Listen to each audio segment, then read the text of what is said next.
Hello and welcome, RCSchim on the field. I use this Husqvarna RideOn for 8 years now, and today I show you how this conventional mower stacks up against the Yarbo Mower Pro robot. Both of them will mow my complex lawn with steep slopes side by side to help you decide which option you prefer.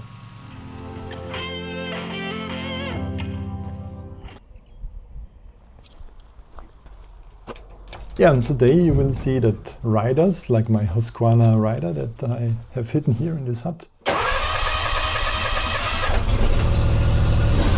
they are more efficient and faster, can cover quite large areas. But Yarbo also covers large grounds, and he's doing this autonomous most of the times, and my time is free. And you see, setting this rider up is also a lot of work, and additionally I have to go around the block to reach my upper section. For the sake of comparison, this is my fruit field, a lot of fruit trees, the hardest to mow patch, or the largest. And I will split it. You see, I made a no-go zone here for the Yarbo. This is where I will mow with the RideOn, and the other thing will be handled by Yarbo now. He estimates 1 hour and 10 for this. That's the first advantage. This thing is really silent compared to that thing. And we have a good size comparison now as well. It's not so small, but this of course is larger, needs maintenance, needs oil changes. Let me get away here.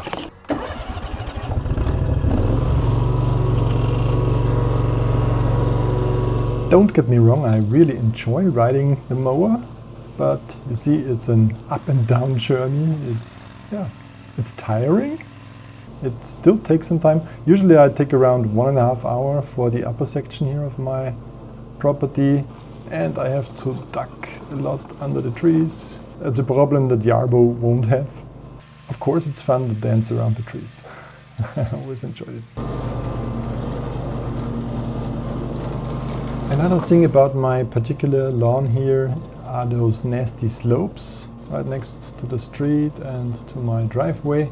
Over the years, I mow with this Husqvarna since 7 or 8 years now. I've gotten quite good at handling those inclines, know how to drive them, but it's still a risky business, so you will see in these shots. If you lean like on a sail regatta, if you lean all the way to the left to counter, you don't tip over, but it's still a risk. Because if this heavy 300 kilo mower falls over, it's dangerous.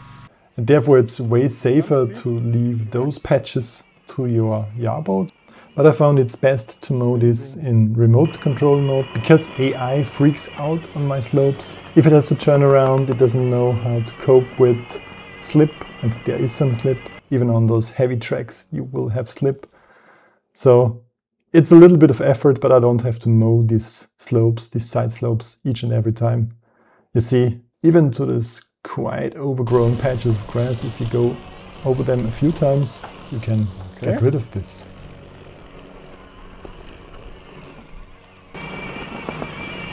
Sometimes you just keep going.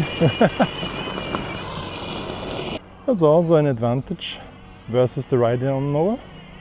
You can place yourself in the shade and remote control it.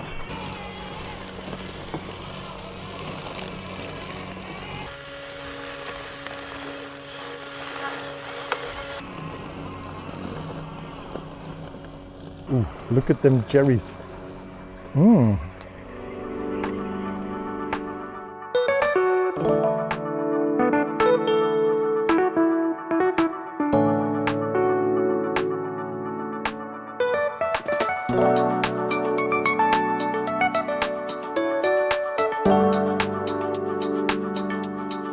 Okay, he's making a slight angle. It helps us to see which stripes are from me, like the ugly ones in the background, and the other ones, the slightly skewed but perfectly ones, are from Yarbo.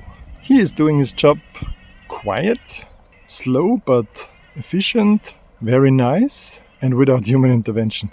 That's the main caveat of this whole video, I guess. He's still working. I'm already sweaty and love to go home now. I mean, my RideOn mower didn't have the mulch part in it, so it is a little bit more messy. Normally with the RideOn I would have waited way longer until I mowed, and then it would be even messier. So that's why I said in the review of the Yarbo that my lawn never looked as good, because I didn't mow it that often. In the front there you see the line between the two areas. So the front area still needs to be mowed. I've split this up in two parts. These inclines are a little bit of a challenge, of course, but also for me. Maybe the most challenging part for me as a ride-on rider are those trees. It's fruit on them, they are heavy, hang down, hang in my face. You've seen it. These are the challenges for human. The robots, however, and the trees, their GPS is a little bit bad. That's why, to keep those roses up there, I made the no-go zone for the roses larger. Well, it's always a trade-off, but I very much prefer him to do the sweaty work than me. On this side you see a little bit left and right of me, but also like these inclines, they work quite nice for me.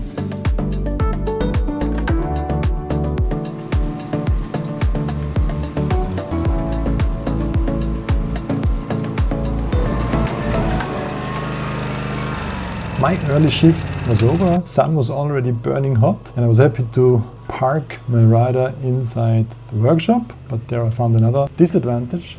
It's massive and it takes up space in your workshop. Currently that's the biggest downfall of the rider. In summer, even though it's 9 AM, it's also really hot. These lanes here are with the RideOn. It doesn't look too bad, but a little bit of grass left over. The other side we have these diagonal lines. It was just set up this way. No visible grass clippings. So he mulched quite nice in comparison. This versus that. And this is the end of the first mow zone. And here it is just straight Yarbo RideOn mower. And you see, not even I go all the way to the border. So I need the weed whacker there. But overall, it takes longer, but I don't care if the Yarbo has to work in the sun, as long as I don't have to. Very, very happy with how the whole lawn is taken care of. This kind of complex lawn that I have here. There are a lot of trees.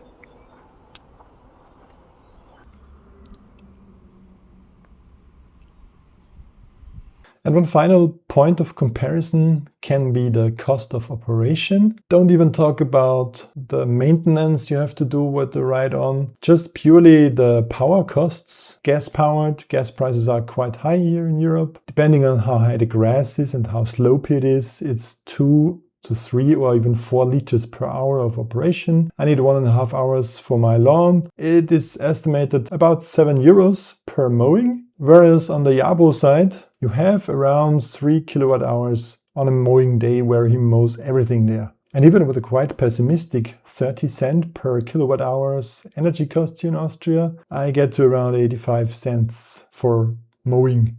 A little side note though, the standby consumption, I find it's way too high. It's almost a kilowatt hour per day. If you have your Yarbo doing nothing, it will waste energy. They should try to get this down. I did the little math and get to around €44, $50 or what in a mow season, just wasted by standby consumption.